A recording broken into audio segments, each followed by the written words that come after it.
नमस्कार, उत्तराखंड बुलेटिन में आप सभी का स्वागत है। मैं हूं आपके साथ सपना। शुरुआत करते हैं बुलेटिन की। राज्य में महिला सशक्तिकरण को नई उड़ान देने के उद्देश्य से मुख्यमंत्री पुष्कर सिंह धामी ने लखपति दीदी को करोड़पति दीदी बनने के विजन के साथ मिशन मोड पर कार्य करने की घोषणा की।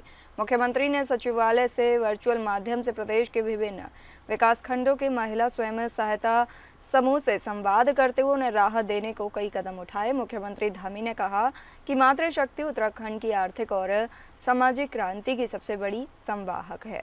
उन्होंने अधिकारियों को निर्देश दिए कि राज्य सरकार के सभी कार्यक्रमों और समारोह में अब केवल महिला स्वयं सहायता समूह की ओर से निर्मित स्मृति चिन्ह, शॉल और भेंट आदि का उपयोग किया जाएगा। उन्होंने सभी जिलाधिकारियों को ग्रोथ सेंटर में महिलाओं को प्रशिक्षण दिलाने के निर्देश भी दिए। सीएम ने डिजिटल प्लेटफॉर्म से महिला उत्पादों को जोड़ने, मार्केटिंग व ब्रांडिंग पर जोर दिया। हाउस ऑफ हिमालयाज और हिलांस ब्रांड के माध्यम से उत्पादों का राष्ट्रीय व अंतर्राष्ट्रीय पहचान दिलाने पर फोकस करने के भी निर्देश दिए।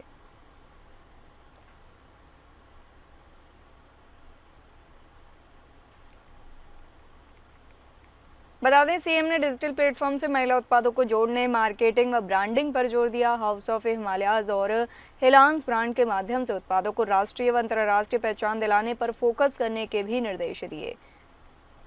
उन्होंने अधिकारियों को निर्देश दिए कि राज्य सरकार के सभी कार्यक्रमों और समारोह में अब केवल महिला स्वयं सहायता समूह की ओर से निर्मित स्मृति चिन्ह, शॉल और भेंट आदि का उपयोग किया जाएगा। उन्होंने सभी जिलाधिकारियों को ग्रोथ सेंटर में महिलाओं को प्रशिक्षण दिलाने के निर्देश भी दिए। सीएम ने डिजिटल प्लेटफॉर्म से महिला उत्पादों को जोड़ने, मार्केटिंग व ब्रांडिंग पर भी जोर दिया। हाउस ऑफ हिमालयाज और हिलांस ब्रांड के माध्यम से उत्पादों को राष्ट्रीय व अंतर्राष्ट्रीय पहचान दिलाने पर फोकस करने के भी सीएम धामी ने निर्देश दिए।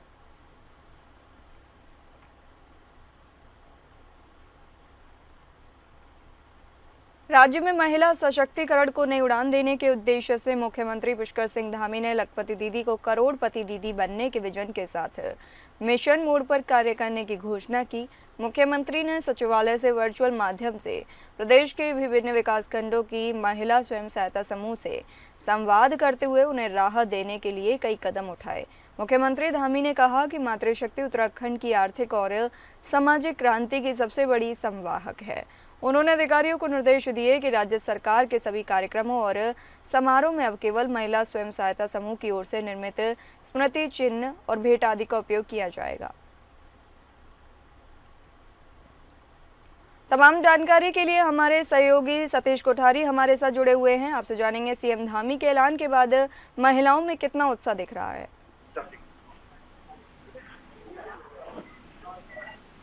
हेलो जी, आप मुझे सुन पा रहे हैं? हाँ जी जी जी बोलिए। जी, मेरा आपसे सवाल है कि सीएम धामी के ऐलान के बाद महिलाओं में कितना उत्साह दिख रहा है? देखिए, मैं बात करूं तो जिस तरीके से लगातार मुख्यमंत्री धामी महिलाओं को लेकर जिस तरीके से रोजगार की बात करते हैं, तो उसमें जो है एक योजना उत्तराखंड में है, लखपति दीदी योजना। तो उसको लेकर काफी बातें चलती हैं। तो इस समय देखा जा रहा है कि लखपति दीदी काफी लोगों को रोजगार मिला है। जो स्वयं सहायता वाली महिलाएं हैं उनको रोजगार मिलता है उसपे, और काफी हद तक सहयोग मिलता है, जिसको लेकर लगातार महिलाओं को उत्साह मिलता है और उनको रोजगार मिलता है। जो ऐसी महिलाएं हैं जिनके पति नहीं है और जिनके घर में कोई कमाने वाला नहीं है, तो उसके लिए वो सबसे बड़े फायदेमंद वाला रोजगार है।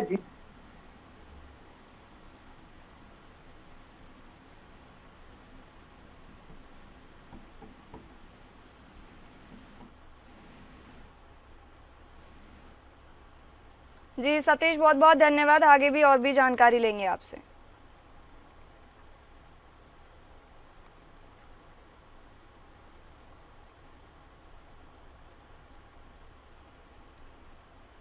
कांग्रेस प्रदेश अध्यक्ष करण माहरा ने जिला पंचायत अध्यक्ष चुनावों को लेकर बड़ा आरोप लगाया है। बता दें, उनके अनुसार क्योंकि अब धन, बल और बाहुबल का इस्तेमाल होने जा रहा है, ऐसे में तमाम अपने नेताओं और कार्यकर्ताओं को सतर्क रहने के निर्देश दिए गए हैं। उनके अनुसार जिला पंचायत अध्यक्ष का पद पाने के लिए बीजेपी किसी भी हद तक जा सकती है। ऐसी बात की है कि जिस तरीके से इलेक्शन कमीशन ने घुटने टेके, आपको याद होगा मैंने एक पत्र लिखा था, वो आप लोगों के भी संज्ञान में है, जिसमें मैंने लिखा था कुल मतपत्रों की संख्या क्लियर होनी चाहिए, कितने इस्तेमाल हो गए, कितने बचे हैं, किसके पास कितने बचे हैं, उसका एक टेबुलेशन बने, टेबल बने और सारे जो दल है उनको दिया जाए और उसको डबल लॉक में रखा जाना चाहिए बचे हुए पत्रों को काउंटिंग से पहले। लेकिन ये नहीं किया गया। वो तो कांग्रेस के कार्यकर्ताओं का दबाव था कि उतनी बेईमानी नहीं हो पाई। लेकिन अब चूँकि अब धनबल इस्तेमाल होगा, बाहुबल इस्तेमाल होगा और कई किस्म से लोगों को डराया धमकाया जाने की खबरें अब आने लगी हैं, ऐसे में हमारे लिए चिंता का विषय है कहीं फिर से रावण सीता का हरण न करे। ज़्यादा जानकारी के लिए हमारे संवाददाता सतीश कोठारी हमारे साथ बने हुए हैं। आपसे जानेंगे, कांग्रेस प्रदेश अध्यक्ष करण माहरा ने आरोप लगाया है, उसमें कितना दम है?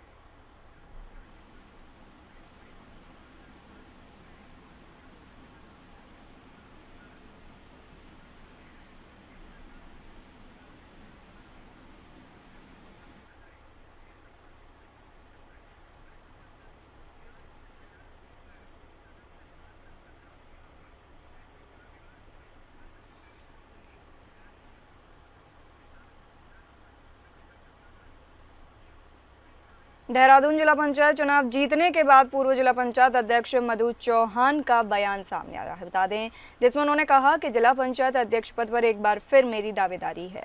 जहां तक आरक्षण का मामला है तो वो नियमों के अनुरूप ही हुआ है। देहरादून जिले में 50% महिला आरक्षण का प्रावधान है, उसी के अनुरूप आरक्षण लागू किया गया है।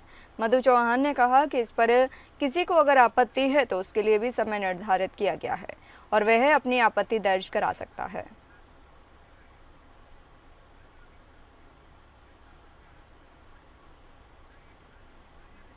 बता दें, देहरादून जिला पंचायत चुनाव जीतने के बाद पूर्व जिला पंचायत अध्यक्ष मधु चौहान का बयान सामने आया है, जिसमें उन्होंने कहा कि जिला पंचायत अध्यक्ष पद पर एक बार फिर मेरी दावेदारी है। जहां तक आरक्षण का मामला है तो वो नियमों के अनुरूप ही हुआ है। देहरादून जिले में 50% महिला आरक्षण का प्रावधान है, उसी के अनुरूप आरक्षण लागू किया गया है। बता दें, मधु चौहान ने आगे कहा कि इस पर किसी को अगर कोई आपत्ति है तो उसके लिए भी समय निर्धारित किया गया है और वह अपनी आपत्ति दर्ज करा सकता है। कोर्ट जाने के लिए तो हर कोई स्वतंत्र है, लेकिन मैं कह सकती हूँ कि भारतीय जनता पार्टी नियमानुसार काम करती है। हमारे यहाँ पंचायतों में 50% आरक्षण लागू है, तो उसी के तहत कार्रवाई की गई है। 12 में से 6 सीटें महिलाओं को जानी ही है, तो उस अगर आप ये कहें कि 7वीं सीट महिला को दिया, हम लोग कह सकते हैं। एक्ट के अनुसार 50% आरक्षण के अनुसार देहरादून रिजर्व हो गई है, तो अब उनकी तैयारी हो सकता है, उनकी तैयारी में कुछ थोड़ी बहुत निराशा हुई हो, लेकिन काम नियमानुसार हुआ है। कोर्ट जाने के लिए आप स्वतंत्र हैं।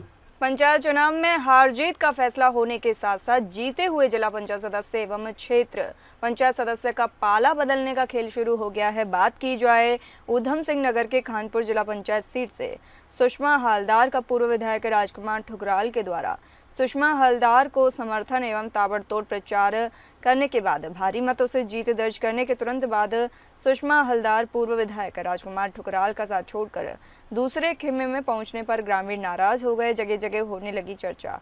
पूर्व विधायक राजकुमार ठुकराल के समर्थकों में भारी नाराजगी है। इस दौरान आनंद खेड़ा के ग्रामीण ओमपाल चौधरी एवं प्रदीप मलंगी ने कहा कि पूर्व विधायक राजकुमार ठुकराल के कहने पर सुषमा हलदार को 0 से 7,000 वोटों से हम लोगों ने कड़ी मेहनत करते हुए जिताया है।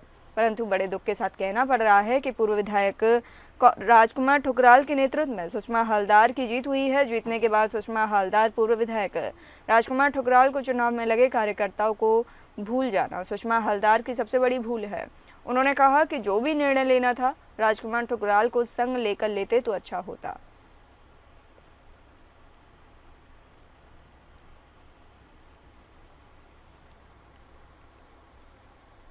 आपको बता दें, इस दौरान आनंद खेड़ा के ग्रामीण ओमपाल चौधरी एवं प्रदीप मलंगी ने कहा कि पूर्व विधायक राजकुमार ठुकराल के कहने पर सुषमा हलदार को 0 से 7,000 वोटों से हम लोगों ने कड़ी मेहनत करते हुए जिताया है।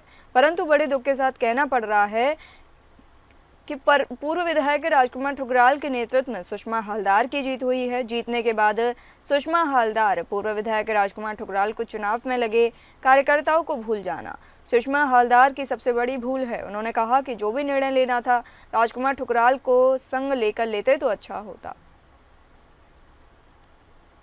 ये जो हमारा खानपुर 22 जिला पंचायत क्षेत्र है, इसमें हमारे जिला पंचायत सदस्य श्रीमती सुषमा हल्दार जी, जिनको सब लोगों ने मिलकर अथाह प्रयास करके मेहनत करके, और जिसमें ठुकराल जी का बहुत बड़ा योगदान है, जिनको कोई लोग जानते ही नहीं थे, उनको जीरो से उठा के आसमान पर चढ़ा दिया। और इसका श्रेय एक तरीके से जितने वोटर्स हैं और साथ साथ ठुकराल जी को जाता है, राजकुमार ठुकराल जी को जाता है। उन्हीं की कड़ी मेहनत और भी जो कार्यकर्तागण हैं, इनके अथाह प्रयास के बाद आज वो जीत के सामने आई है। अल्मोड़ा के बेस अस्पताल में राजकीय नशा मुक्ति एवं पुनर्वास केंद्र खुल गया है। 30 बेड वाले इस नशा मुक्ति केंद्र को आज से ट्रायल बेस पर शुरू कर दिया गया है। यह नशा मुक्ति केंद्र जनपद का पहला केंद्र है जो राज्य मेंटल हेल्थ के मानकों को पूरा करता है। इस नशा मुक्ति एवं पुनर्वास केंद्र में सभी मानकों का पालन किया गया है। यहाँ 24 घंटे काउंसलर एवं साइकोलॉजिस्ट तथा अन्य स्टाफ तैनात रहेंगे। ट्रायल के शुभारंभ पर पहुंचे जिलाधिकारी आलोक कुमार पांडेय एवं वरिष्ठ पुलिस अधीक्षक देवेंद्र पिंचा ने केंद्र की व्यवस्थाओं को परखा तथा केंद्र के संचालन के लिए संचालक संस्था को आवश्यक दिशा निर्देश दिए। इस दौरान जिलाधिकारी ने कहा कि यह नशा मुक्ति केंद्र मुख्यमंत्री पुष्कर सिंह धामी के नशा मुक्त उत्तराखंड बनाने के संकल्प की दिशा में एक महत्वपूर्ण स्तंभ साबित होगा।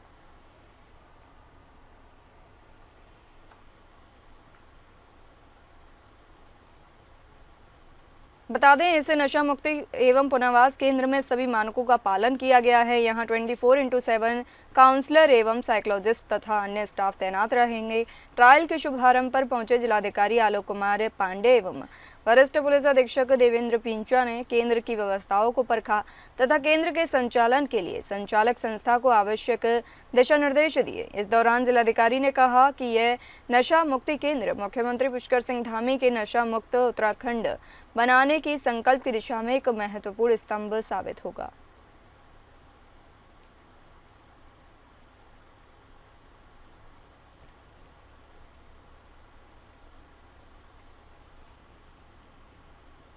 हल्द्वानी मुखानी क्षेत्र स्थित जेकेपुरम कॉलोनी में किराए पर रहने वाली योग प्रशिक्षक की संदिग्ध परिस्थितियों में मौत के मामले ने नया मोड़ ले लिया है। मृतका की मां ने स्थानीय योगा सेंटर के संचालकों पर दर्ज कराने की मांग की है।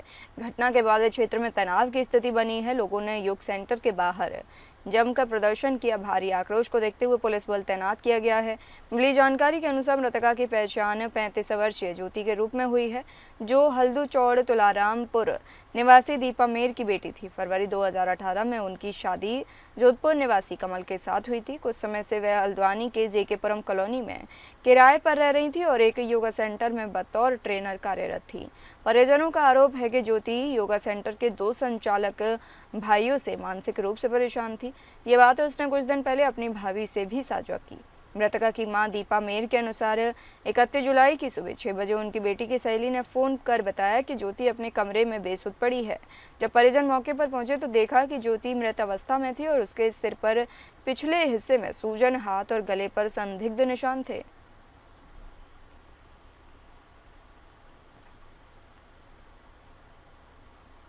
आपको बता दें, परिजनों का आरोप है कि ज्योति योगा सेंटर के 2 संचालक भाइयों से मानसिक रूप से परेशान थी। ये बात उसने कुछ दिन पहले अपनी भाभी से भी साझा की। मृतका की मां दीपा के अनुसार 31 जुलाई की सुबह 6 बजे उनकी बेटी की सहेली ने फोन कर बताया कि ज्योति अपने कमरे में बेसुध पड़ी है। जब परिजन मौके पर पहुंचे तो देखा कि ज्योति मृत अवस्था में थी और उसके सिर के पिछले हिस्से में सूजन, हाथ और गले पर संदिग्ध निशान थे।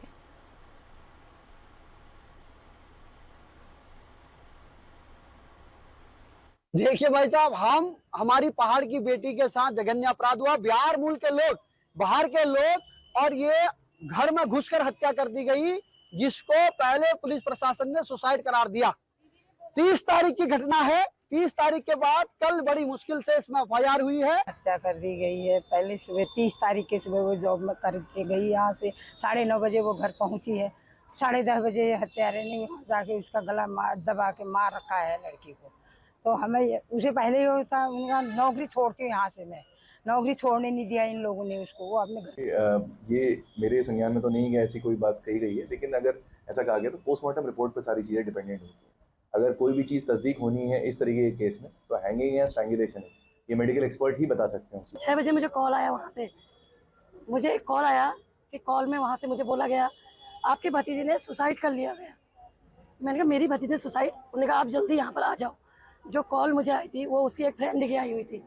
बस मैं गई, मेरे को 5 मिनट लगे उसके रूम में जाते हुए। मैंने दरवाज़ा खोला, देखा वो अचेत पड़ी हुई थी नीचे। हरिद्वार के बहादुराबाद में चल रहे एक निजी अस्पताल में डिलीवरी के दौरान हुई 2 महिलाओं की मौत के मामले में पुलिस ने मुकदमा दर्ज कर लिया है। वहीं प्रशासन की ओर से फिलहाल मां Ganga maternity and I care अस्पताल को सील कर दिया गया है। खुशबू और मीनाक्षी नाम की 2 महिलाओं की डिलीवरी के दौरान मौत हो गई थी, जिसके बाद परिजनों ने अस्पताल प्रबंधन और डॉक्टरों पर गलत इलाज करने और लापरवाही बरतने का आरोप लगाते हुए खूब हंगामा काटा था। परिजनों की शिकायत पर पुलिस ने बहादुराबाद थाना क्षेत्र के बंगला स्थित निजी अस्पताल प्रबंधन के खिलाफ मुकदमा दर्ज किया है। मामले की जांच की जा रही है।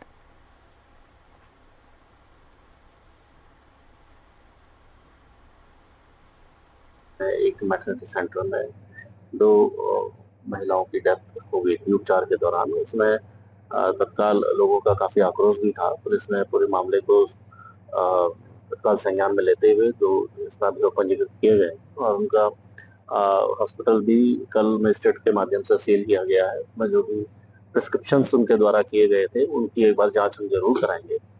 साथ में अगर इसमें कोई मानव अगर किसी की कोई कमी है या किसी डॉक्टर के द्वारा कोई कमी छोड़ी गई है, उसकी जांच सीएमओ के स्तर से टीम बना के उसमें की जा रही है और इसमें जिसका भी दोष पाया जाएगा उसके खिलाफ सख्त कार्रवाई करेगी। मुख्यमंत्री पुष्कर सिंह धामी ने मानसून की तैयारियों को लेकर जिलाधिकारियों के साथ बैठक की। इन बैठक में विभिन्न विभागों के अधिकारियों के अलावा पीडब्ल्यूडी सचिव पंकज कुमार पांडे भी मौजूद रहे। ग्रामीण क्षेत्र के 60 संपर्क मार्ग जरूर टूटने की जानकारी है, जिन्हें दुरुस्त करने का काम किया जा रहा है। उन्होंने कहा कि बारिश का जो अनुमान था उसके हिसाब से बारिश हो रही है और पूरी तैयारी है।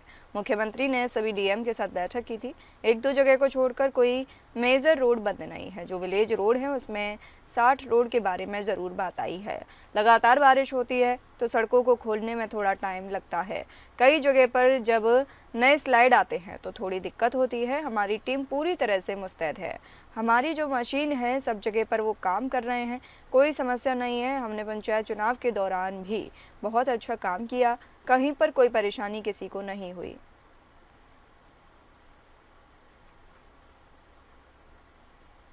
बता दें, मुख्यमंत्री पुष्कर सिंह धामी ने मानसून की तैयारियों को लेकर सभी जिलाधिकारियों के साथ बैठक की। इस बैठक में विभिन्न विभागों के अधिकारियों के अलावा पीडब्ल्यूडी सचिव पंकज कुमार पांडे भी मौजूद रहे। ग्रामीण क्षेत्र के 60 संपर्क मार्ग जरूर टूटने की जानकारी है, जिन्हें दुरुस्त करने का काम किया जा रहा है। उन्होंने कहा कि बारिश का जो अनुमान था उसके हिसाब से बारिश हो रही है और पूरी तैयारी है। मुख्यमंत्री ने सभी डीएम के साथ बैठक की थी। 1-2 जगह को छोड़कर कोई मेजर रोड बंद नहीं है। जो विलेज रोड है उसमें 60 रोड के बारे में ज़रूर बात आई है।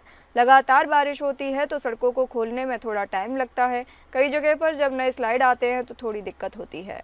हमारी टीम पूरी तरह से मुस्तैद है। हमारी जो मशीन है सब जगह पर वो काम कर रहे हैं, कोई समस्या नहीं है। हमने पंचायत चुनाव के दौरान भी बहुत ही अच्छा काम किया है, कहीं पर कोई भी परेशानी किसी को नहीं हुई। बारिश का जो अनुमान था पहले से उस हिसाब से भी बारिश हो रही है। हम लोग की पूरी तैयारी है और सुबह माननीय मुख्यमंत्री जी ने मीटिंग ली थी, उसमें सारे डीएम्स के साथ मीटिंग थी, मैं भी था उसमें। तो उसमें 1-2 जगह को छोड़ के कोई मेजर रोड बंद नहीं बताई गई है। उसमें जो विलेज रोड्स हैं उनके बारे में ज़रूर कहीं कहीं पे बात आ रही है। 60 के आसपास हैं सड़कें जो वर्तमान में बंद हैं, जिन पे काम चल रहा है, क्योंकि लगातार बारिश हो रही होती तो खोलने में थोड़ा टाइम लग जाता हम लोग को। बट बाकी सारी रोड ठीक चल रही हैं और कई जगह पे नए जब स्लाइड आते हैं तो उनको भी हम लोग को देखने में थोड़ा सा मैनेज करने में थोड़ा टाइम लगता है। पूरी हमारी टीम मुस्तैद है। हमारी जो मशीनें हैं, जो हमारे मैन पावर है, पूरे जो भी महत्वपूर्ण मार्ग हैं उनमें सब में काम कर रहे हैं वो लोग और लगातार ब्रीफिंग करते रहते हैं। अभी मैंने सुबह एक मीटिंग भी की थी तो उसमें भी डिस्कशन किया था हमने। उत्तराखंड में मौसम विभाग का पूर्वानुमान एक बार फिर सही साबित हुआ है। प्रदेश के कई जिलों में झमाझम बारिश हो रही है, जिस कारण अब नदियों का जलस्तर बढ़ने लगा है और कई सड़क मार्ग बाधित हो चुके हैं। चार धाम यात्रा की रफ्तार भी धीमी पड़ गई है। लगातार हो रही बारिश के कारण मुख्यमंत्री पुष्कर सिंह धामी ने सभी जिलों के जिलाधिकारियों के साथ बैठक कर आदर्श के साथ निपटने के लिए जरूरी दिशा निर्देश दिए हैं। वर्तमान में प्रदेश में 70 से अधिक सड़कें बंद हैं। आपदा सचिव विनोद कुमार सुमन का कहना है कि प्रदेश में लगातार हो रही बारिश के कारण 2 दुकानें क्षतिग्रस्त हुई हैं और लगातार जहां पर भी चारधाम यात्रा मार्ग बाधित हो रहा है उन्हें खोलने का कार्य किया जा रहा है।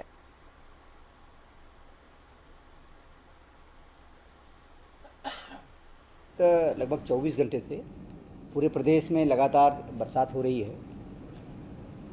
छिटपिट रास्ते कहीं कहीं बंद हुए हैं, कहीं कहीं बोल्डर आने के कारण कुछ दुकानें क्षतिग्रस्त हुई हैं। सीतापुर में, रुद्रप्रयाग में 2 दुकानें क्षतिग्रस्त हुई हैं।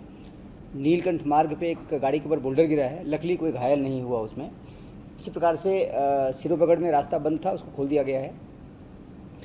2-3 जगह रास्ते बंद हैं, उसको खोलने की पहाड़ों में एक के बाद एक हो रहे गुलदार के अटैक को जिला प्रशासन और वन विभाग की टीम रोकने में नाकाम साबित हो रही है। ताजा मामला आज सुबह का है, जब वेंजवाड़ी के समीप एक नेपाली मूल के व्यक्ति पर गुलदार ने घात लगाकर हमला कर दिया।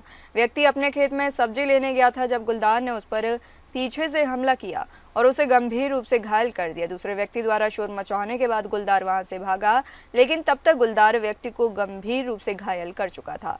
आनन फानन में व्यक्ति को जिला अस्पताल लाया गया, जहां डॉक्टरों द्वारा उसका उपचार किया गया। डॉक्टरों ने बताया कि व्यक्ति के सर और आंख में गंभीर चोटें आई हैं। फिलहाल व्यक्ति खतरे से बाहर है।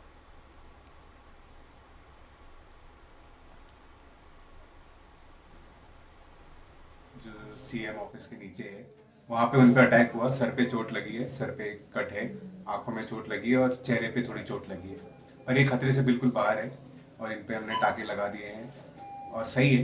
इनको कोई करीबन 9 बजे का टाइम है सर, तो सुबह तो हम तो खेत में काम कर रहे थे सर। ना मेरा भाई जो दुर्ग सिंह है, जो खेत के लिए काम करने गया था वहाँ, तो अचानक उसने कहीं छुपा रहा होगा, उसने हमला कर दिया। तो हमने शोर मचाए, जो कोई चोट आ रहे थे, अस्पताल लाए, तब अभी ट्रीटमेंट चल रहा है। आज सुबह सूचना मिली, सुबह लगभग 8 बजे के आसपास एक ध्रुव सिंह जो नेपाली मूल के व्यक्ति हैं, उम्र उनकी 45 साल है, तो 8 बजे ये जब अपने खेत में सब्जी निकालने गए थे तो एक गुलदार द्वारा उनके ऊपर अटैक किया गया। उनको फेस पे और हेड पे कुछ इंजरीज हैं। सूचना मिलते ही जो है वन विभाग की टीम मौके पर पहुंची और जो है कोतवाली क्षेत्र में महिला का शव मिलने से क्षेत्र में सनसनी फैल गई। बता दें, प्रथम दृष्टया मामला हत्या का प्रतीत हो रहा है। शव कई दिन से बंद घर में अंदर पड़ा हुआ था। स्थानीय पड़ोसियों को मकान से दुर्गंध आने पर पुलिस को सूचित किया गया। सूचना पाकर पहुंची पुलिस ने मकान का ताला तोड़वाकर अंदर गई तो पुलिस हैरान रह गई। पुलिस ने मकान के अंदर जाकर देखा तो एक महिला का शव बेहद दयनीय स्थिति में पड़ा हुआ था। पुलिस ने शव को कब्जे में लेकर पंचनामा भर पोस्टमार्टम के लिए भेज दिया है। शनिवार के दिन फोन गया मेरे पास, मेरी बहन का गरीब में मर गई। फिर इसके बाद इन्हें फोन ले गया, बाजी तू क्या 10 लाख ले ले, क्या कह रही, मेरे क्या कह रही है। वो बोला मक्कारी करे, क्या फोन नहीं उठा। मैं उस जगह से ट्राई करते करते थक गई, मगर उसका फोन दोनों, मेरी बहन का भी बेल जा रही थी और उसकी, मगर उनने फोन नहीं उठाया वो पे, और फोन चार्ज वो था तो मैंने कहा उठाएगा। फिर मैंने अपने भाइयों सबसे गया, फिर हम भागते रहे यहाँ आए। देखिए, अभी प्रथम दृष्टया जो उनकी मृतका की सिस्टर हैं, उनका कहना है कि 2 दिन पहले शनिवार को दोपहर के बाद तक उनकी बात हुई थी। जो अंदर बॉडी मिली है ये तय है कि उसके साथ कुछ हत्या का हुआ है। हमारी एफएसएल टीम अभी जल्दी स्पॉट पे आएगी, प्रॉपर विजिट करने के बाद आगे की जो कार्रवाई वो करेंगे। क्योंकि पति जो उनकी सिस्टर है वो पति पे आरोप लगा रही है और वो अभी यहाँ पर नहीं है, तो प्रथम दृष्टया उन्हीं पे पूरा संदेह है। फिलहाल इस बुलेटिन में इतना ही। नमस्कार।